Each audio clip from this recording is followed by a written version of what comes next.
Now let's have a look at vitamin D. Now I'm sure you're aware that the sun is the best source of vitamin D for us because we have a layer of fat under our skin that we can absorb the sunlight through that gives us a supply of vitamin D.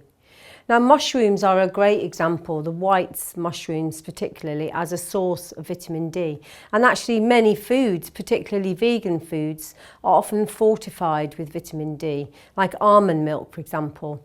But you have to always check the other ingredients that are in any compounds like almond milk, just to check that the other ingredients are clean in there. And you'll cover that in lecture 8. But some of the deficiencies of vitamin D are poor bone health. So it can be early fractures or damage to your bone, general kind of bone turnover, tooth formation. So we see it in children that are lacking in vitamin D, that their teeth just drop out or chip really easily. Poor immunity. Now vitamin D plays a really critical role in immune health and immune modulation, which means keeping the immune system in check so it's not too sluggish or too overactive. Now one of the other things is gum health. So we know that individuals that have bleeding gums can often be associated with a deficiency in vitamin D.